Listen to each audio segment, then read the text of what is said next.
So what are the 10 most controversial moments in Gaelic games? There's a lot to cover in this video, looking at some of the big controversies in Gaelic football and hurling, whether it was referees, whether it was supporters, fans, broadcasting, absolutely everything. There have been multiple controversies in Gaelic games down the years, in Gaelic football, hurling, camogie and ladies football as well. And in this video we will be diving into the top 10 controversies in Gaelic games.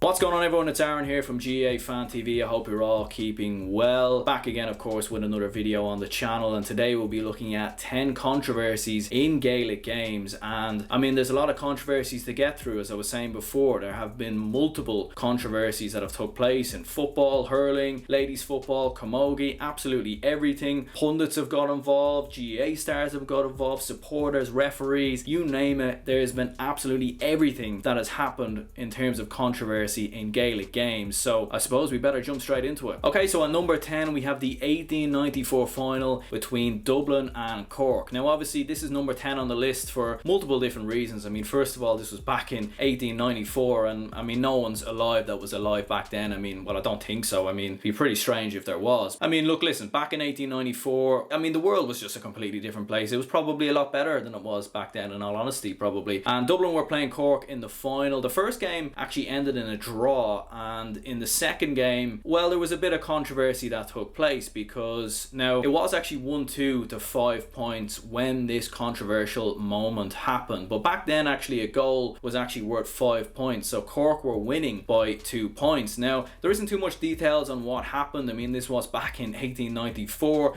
but basically a lot of the Cork supporters allegedly attacked a lot of the Dublin players, and actually what ended up happening was the game was postponed, it was cancelled, and the All-Ireland title was awarded to Dublin. Now obviously this is quite controversial because Dublin weren't winning the game, they were losing by 2 points, there wasn't that long to go, and according to multiple media reports that I've looked back then, well, there was no media back then, obviously I'm looking at Wikipedia, but according to Wikipedia, Cork looked like they were going to win the game. I don't know where they got that information from, but apparently Cork were going to win the game, and well, it didn't happen, did it? Because Dublin were awarded the All-Ireland title. Now we don't know exactly what happened, how badly were the Dublin players assaulted, we don't know. I mean, it doesn't really make a difference anyway as such. I mean, if they're assaulted, fair enough. But in the end, the GA decided that, yeah, Dublin are going to be the All-Ireland champions. Now, if you look back in the history books, Cork actually decided, you know what, nah, we won the All-Ireland. So they gave out medals to their players. I don't know where they got the medals, whether they just made them up themselves or whether they wrote down on a piece of paper. I mean, who actually knows? But in the end, it was the Cork Football Association or whatever, the Cork County Board, decided that they won the All-Ireland. But actually, as a matter of fact, when you look down through the history books of all the All-Ireland titles that Dublin have won, the one in 1894 does actually stand on their record, albeit a bit controversially. Okay, and then number 9 on the list, and this was back in 2000 when Kieran Murphy was sent off in the All-Ireland minor semi-final between Derry and Cork. Now, I mean, this was quite controversial in many ways because, I mean, Kieran Murphy was sent off, he received 2 yellow cards, but for some reason he didn't leave the pitch. He didn't leave the pitch at all. Now we have seen this happen in the GA before. Charlie Redmond, most notably in the 1995 All-Ireland final, stayed on the pitch for a couple of minutes after he was sent off, but the only difference in this one is that Kieran Murphy stayed on the pitch for the entire game, which was kind of crazy in many ways. Basically what ended up happening, so Cork were playing Derry in the All-Ireland minor semi-final. Kieran Murphy received 2 yellow cards, but he wasn't actually sent off as such, so the referee didn't actually say you're sent off. He just gave him 2 yellow cards and forgot that he had given him a previous yellow card. So for that reason, Cork believed that they were in the right in many ways, because at the end of the day it was the referee's mistake and he didn't actually tell the player to go off. Now I'm not too sure how this happened. I mean, how did the Derry players not notice this? Was Kieran Murphy, did the referee mix players up? Did he write the wrong name down on his notepad or whatever? But in the end, you know, Cork went on to win that game and actually went on to win the All-Ireland minor championship. Championship, and it actually included the likes of Tom Kenny, Bernie Collins, Ronan Curran, who would all go on to play for Cork at senior level. And it was a very interesting situation, obviously. And looking back, you feel like in today's in today's world with social media and everything else, you feel like that wouldn't happen. But this was obviously a massive blunder from the referee back in 2000. Okay, so then at number 8 we have the Sky Sports deal with the GAA. Now, in all honesty, nowadays I actually think Sky have done a very good job of covering the GAA. I actually think they've done a better job than RTE, in my opinion, at covering the GAA. But certainly back when this happened in 2014, there was a lot of controversy, and I think it's right, it's justified in my opinion, because a lot of things just don't add up from the GAA in terms of what they were saying. So when this deal happened, it was a big money deal. Back in 2014, the GAA signed a contract with Sky to give them exclusive rights of Gaelic football and hurling. Now previously, Gaelic football and hurling was obviously shown on RTE. It stayed on RTE, but it was also shown on TV3, which is now Virgin Media, of course, or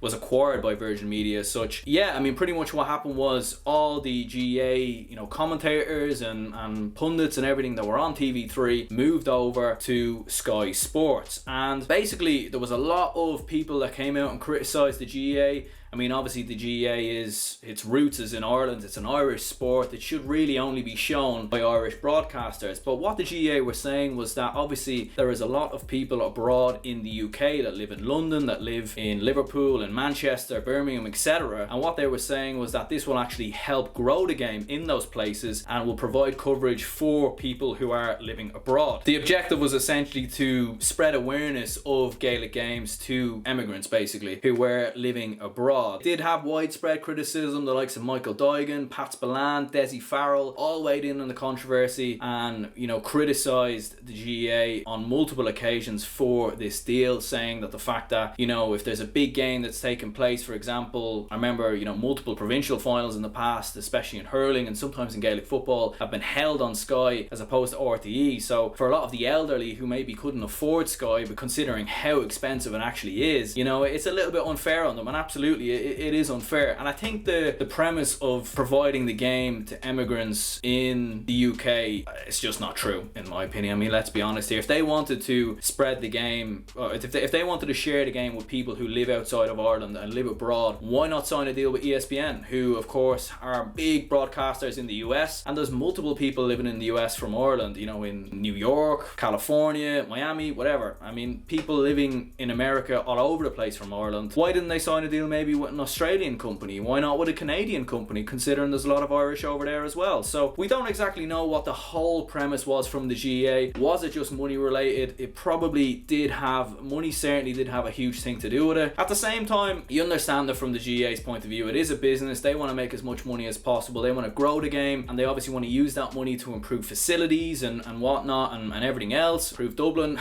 No, let's not get into that. I am a Dublin fan, so let's not. I mean, look, listen, as I said before, I actually think Sky have done a great job covering the GAA. I think RTE at times have gone backwards in their coverage. I mean, we'll speak about RTE a little bit in a moment in some of the controversy that surrounded them. They did actually sign a deal in 2016 as well that was worth 55 million up until 2021. So it'll be interesting to see if they continue the deal, and especially, of course, with the virus that has happened recently, it will be interesting to see whether they continue that deal and what happens in 2021 with the All-Ireland Football Championship and with the virus, etc, etc. So it'll be interesting to see how that plays out, of course. Okay, and then at number 7 we have diving in the GAA. Now obviously, of course, as modern times have developed, obviously in soccer, for example, diving has become a main element in the game. You see it in most football matches that you watch, especially in matches in Spain, Italy, Germany, maybe not so much Germany, but certainly Spain, Italy, and a lot of South American countries. Diving is very much a part of the game, and it has transcended to the UK quite a lot, and obviously it has now transcended quite a bit to the GAA. Now thankfully, diving hasn't really happened too much since the big incident that happened in 2015 with Tiernan McCann. So basically what happened was Tiernan McCann dived in 2015. Tiernan McCann, of course, a well-known player on the Tyrone senior football team, and basically what happened was Darren Hughes ruffled his hair in a kind of a bit of a joke. It looked like just a bit of a mess between the two players, and Tiernan McCann just went absolutely, he just threw himself to the ground. Oscar winning performance. I mean, that's some great level diving. I mean, what's that diver? Tom Daly? He'd be proud of that. He'd look at that and be like,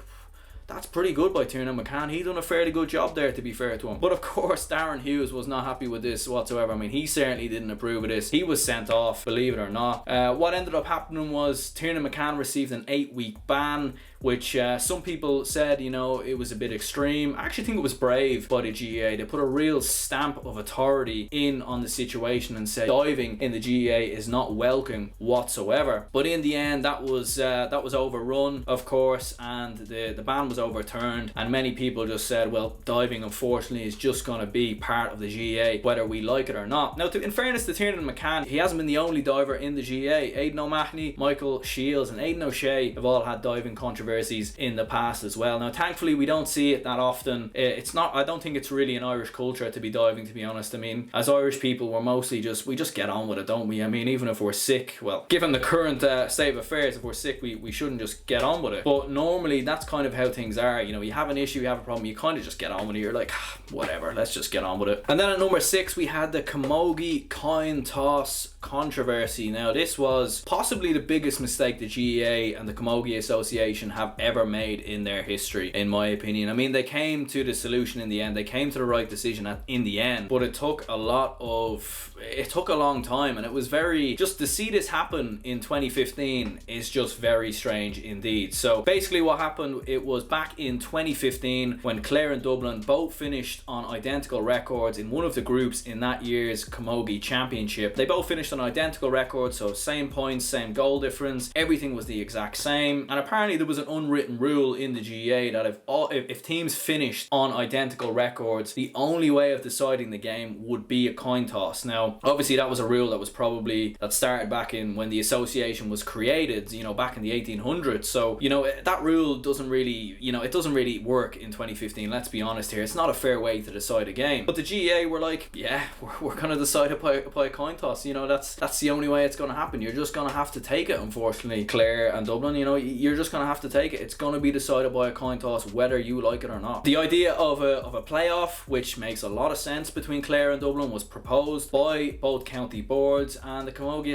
Association were like, nah, we're going to do this by a coin toss. It's a lot easier, you know, flip a coin and makes more sense, doesn't it? I mean, never mind the fact that both Clare and Dublin have, you know, been playing since Christmas, have given absolutely everything, have volunteered themselves to get to this position, have worked long hours of their own time to get this far, and the Camogie Association's like, nah. Now, obviously, a lot of controversy did come from this. You know, Aidan O'Shea, Kieran McKeever, Eamon McGee, Graham Mulcahy, and even Shane Lowry got involved, and they were all, you know, just criticising the Camogie Association for this entire situation. What ended up happening was the Clare and Dublin County Boards both issued a letter to both the GAA and the Camogie Association, and despite the Camogie Association really trying their best to stand firm and really just say, no, the coin toss is the only way we're going to decide it, eventually the playoff was eventually granted, and Dublin won the game 111 to 12 points. Interestingly enough, this was the most talked about game of the year in the GAA because of the whole situation, and it wasn't even televised. I mean, I feel like that's the most GAA thing ever, but yeah, that was eventually how the whole situation played out. Okay, so then at number 5 we have Dublin versus Cork in 1987 in the National League quarter final. Dublin and Cork seem to be centred on a lot of controversies in this whole situation, and Dublin and Cork, again, another controversy amongst the two biggest counties in Ireland. What ended up happening was the game was level at full time, so it was extra time. Now, back then extra time wasn't really a big thing. Normally the games just went straight to replays, but obviously this was a National League quarter final, so extra time was on the cards. It was what both counties would have been told before the start of the game, what both managers would have been told. But in the end, what ended up happening was Cork had to catch a train. They had to catch a train, they had to get home. Apparently it was the last train that was available to them, and they had to get home. It was their only way home. They had to catch the train. I mean, the train station is a little bit, I mean, I don't know what train station they were going to, whether it was the one in Drumcondra, Houston Station. I mean, maybe they should have got the train from let's not get into that. Let's not bother with that. But in the end, Cork decided, no, we have to catch the train. And yeah, I mean, the referee was obviously really annoyed by this, because you feel like the referee would have literally just told the Dublin lads, it's a forfeit, the game's not taking place, it's over. Cork have forfeited the game, you lads are through. But the referee was kind of like, nah, the game is still taking place, we're still going to go ahead with the game. The Dublin players all came out, the fans were all there, and the referee threw the ball up, and it was only one team on the pitch. Dublin hit the ball forward into Barney Rock, who just tapped the ball into an empty goal, and then the referee blew the final whistle. Kind of an extraordinary situation. You feel like if this was the All-Ireland, this definitely wouldn't have happened. There definitely would have been something around it. You know, even back then, apparently the Cork players and managers found this really funny. Dublin players as well. There was a replay that was proposed, but in the end, that didn't quite happen, and actually Dublin went on to win the league as well, beating Kerry in the final. So kind of crazy, you know. Who you know, what would have happened? Who would have known had this game went to extra time? Could Cork have won the game and then went on to win the National League? Who really knows? But in the end, it was Dublin who won the league that year, beating Kerry, who again won another game against Cork in quite controversial circumstances. And then at number 4 we have the Joe Brolly Sean Cavanagh rant. Now this probably wouldn't have been that controversial. This wouldn't have been that high up on the list if it wasn't for Joe Brolly. Joe Brolly, I feel like he's a divided opinion in the GAA. You either love him, you hate him, you're not really in between with him. In my personal opinion, I actually quite like Joe Brolly because he's honest, he's fair, he says it how it is, and he says his true opinion. He doesn't hold back. He isn't listening to the man in the ear and saying, look, listen, you know, the man in the ear is telling him, you gotta say this, you gotta say that. Joe Brolly doesn't stand for that, and as a matter of fact, that's probably what cost him his job at RTE. You know, and a lot of the time he does say a lot of controversial stuff, and he probably does take it too far, and I do feel like maybe at times he loves the attention, he loves people talking about him, and I feel like at times he's gone too far with his emotions and with his thoughts and with what he says and how he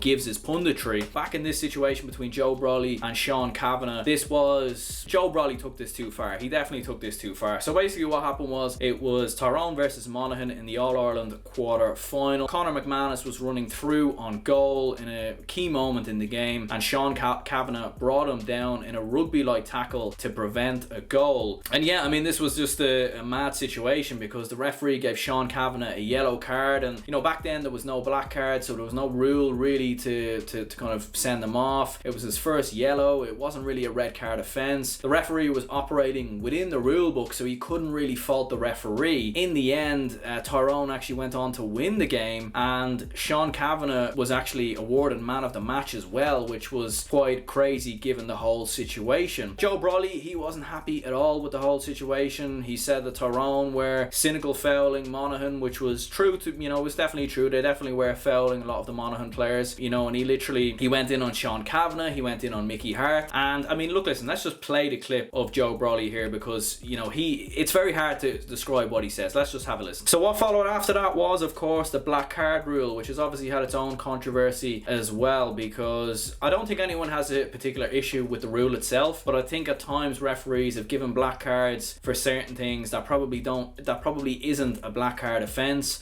You know, a black card offence is this situation where a player is brought down, but at times players have been given black cards for, you know, crazy situations when it doesn't warrant a black card, and then at other times players have been sent off in harsh situations and players haven't received black cards when they should have. So I think that's what most people have an issue with when it comes to the black card. I don't think it's actually the rule itself as such, but just more how referees and umpires have actually handled the whole black card situation. Okay, then at number 3 we have Meath versus Mayo in 1996. So I mean, we couldn't include a controversy in the GAA that didn't include Mayo. Back in 1996, Mayo and Meath had quite the controversy in the All-Ireland final. Now obviously, you know, back in 1996, I mean, in Ireland in general, the All-Ireland final in both football and hurling is Ireland's showpiece event. That is where most eyes are watching, you know, that's where most eyes in the country are, is watching that game, whether you're at the game, whether you're in the pub, whether you're watching it in your house. And obviously back in 1996, that was the case for both Meath and Mayo. Mayo hadn't won an All-Ireland since the 1950s. Meath hadn't won an All-Ireland since 1988, so it was a huge game for both of these two counties. Obviously it was a crazy game itself. There was a draw and then there was a replay. This incident, or this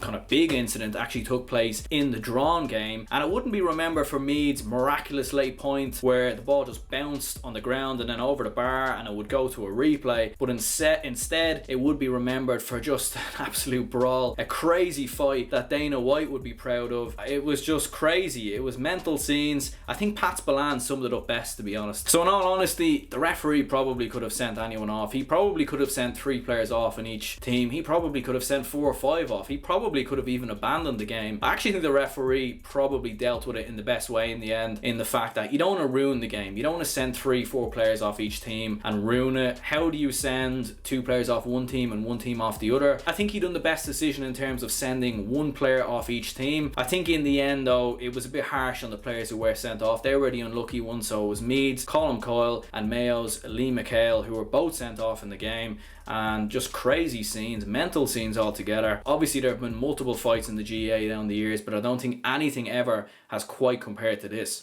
Okay, so then we move into our top 2. Now I'm going to be honest, it was very hard to split these 2 because they're both just horrendous refereeing decisions, and it's very hard to decide which ones I should give. But in the end I've put this one at number 2 because there was a replay and there was a sort of solution, whereas number 1 there was no replay. I think everyone kind of knows what I'm talking about at this point, but number 2 was when the referee blew the game up early back in 1998. So it was in the All-Ireland semi-final between Offaly and Clare. I mean, look, listen, if you go back to this game, this was a massive occasion for both Offaly and Clare. There were 2 of the top teams in hurling back in those years. The referee on the day was Galway's Jimmy Cooney, and it was an interesting game of hurling between these 2 counties. So Clare had the likes of Anthony Daly and James E. O'Connor. Offaly had the likes of Michael Duigan, John Troy, Joe Dooley, along with many others in that team, and it was an interesting encounter. So Clare led in the game by 10 points at one stage in the game, but what ended up happening in the second half was Offaly started gaining a lot more momentum. They started winning a lot more ball higher up the pitch, and they started hitting a lot more points on the board, and actually they clawed the game down to 3 points with 2 minutes to go. And Clare were very much hanging on. You know, they looked like they could be beaten in this game. It was a wide open game. No one really knew what was going to happen. It was going to be a crazy last 2 minutes of the game, and then the referee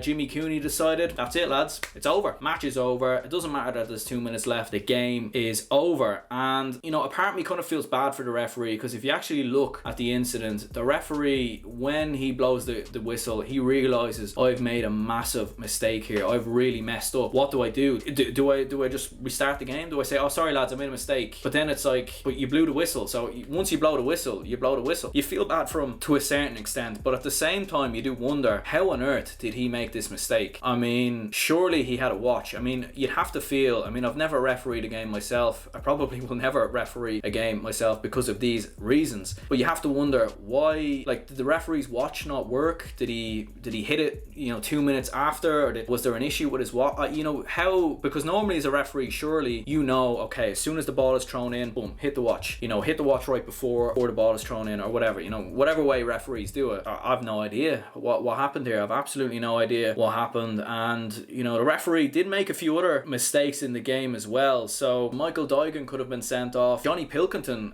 could have been sent off as well, so he lost his temper actually in the 66th minute and could have been sent off as well. So it wasn't the only mistake that the referee made. And you know, again, you don't know with the referee, was he ill, was he sick? I think the most likely solution here was it was just a mistake from the referee, you know, just misjudgment. Maybe he got caught up in the situation, maybe he just wasn't fit to referee anymore, and this was actually his last game, unfortunately. And you do feel bad for him. He received a lot of death threats. You know, this was a player that actually played for Galway, won an All-Ireland I believe as well. He would be remembered for this incident alone, and you know, it's quite harsh in many ways. But you know, again, you don't know how he made this mistake. He's never come out and really explained it. You'd love to hear from his point of view what happened. Was it just a mistake? Was there something else involved? Was he sick? Was he ill? I mean, we'll never quite know. But in the end, this is how the whole situation planned out. Okay, so then on number 1 we have the Louth versus Meath saga in 2010. And let's be honest here, we all knew that this was going to be the biggest controversy on this list. It has been the biggest controversy in Gaelic Games. In my opinion, it's one of the biggest controversies ever to take place in Irish sport, without doubt. I mean, this was an insane moment between 2 counties that are in fact rivals. Louth and Meath have a close rivalry. I mean, this was crazy for many ways. I mean, first of all, Louth and Meath in 2010 and in, you know, modern years of Gaelic football are not 2 teams who normally reach provincial finals. I mean, I know Meath have a rich history of winning All-Irelands and winning provincial titles and Leinster titles. I believe they've won the second most Leinster titles other than Dublin. But back in 2010 and back in, you know, in the past 15 years or so, Dublin have reached the final every year other than 2010, I believe, since 2004. So that made this occasion very special, very big. A lot of eyes were on this game just because it was almost like an All-Ireland final for these two counties in many ways, a chance to win a major trophy in an All-Ireland season. As for Louth, I mean, we spoke before about this being a big moment for Meath. For Louth, this was even more massive. They hadn't won a Leinster title, I believe, in 60 odd years. I actually made a separate video on this, so I'll actually leave a link to that in the description down below, and I'll show a clip to it now. But Louth hadn't won a Leinster title in, I believe, 60 to 70 years, and to make it to a Leinster final, this is a massive occasion for them, a massive occasion for Meath, of course, as well. In all honesty, it probably wasn't the best game of football on the day. Both teams were quite nervous. You know, from remembering the game quite closely, JP Rooney of Louth was the target man for Louth. They kept hitting the ball into him, hoping that he'd pick up a loose ball and capitalise on one of Meath's defensive errors, which ironically enough was how Louth actually got their goal. For Meath, they relied quite a lot on the likes of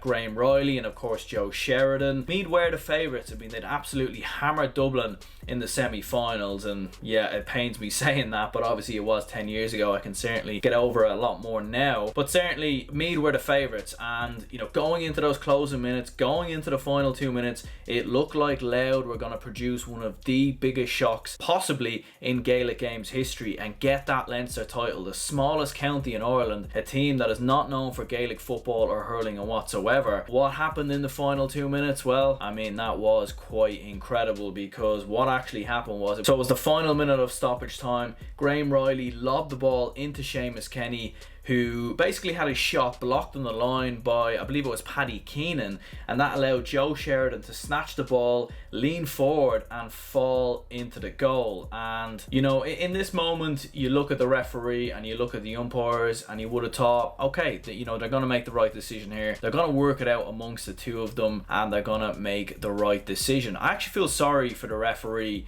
in many ways, because you know, he went to the umpire saying, look, listen, I haven't seen that. I haven't seen it, I'll be honest. If he had seen it, he would have given no goal. You know, let's be honest here. I mean, he threw the ball over the line. He would have went back and said, look, listen, that wasn't a goal. And that's the reason why he's gone to the umpires, because he hasn't got a clear enough view on it.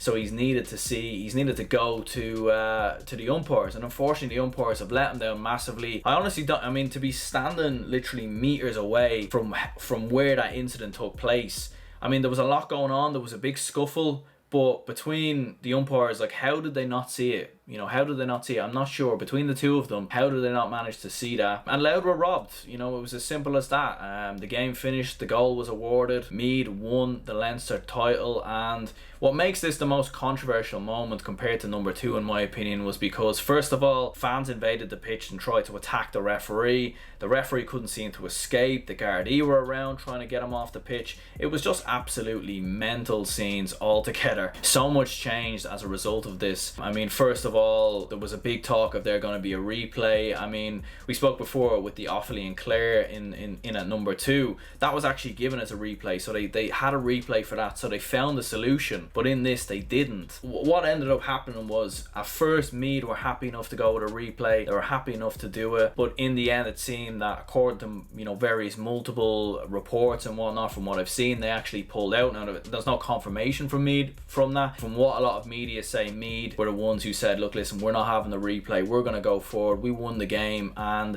I mean, it wasn't their fault at the end of the day. It wasn't Meath's fault that this happened. It was the referee's fault.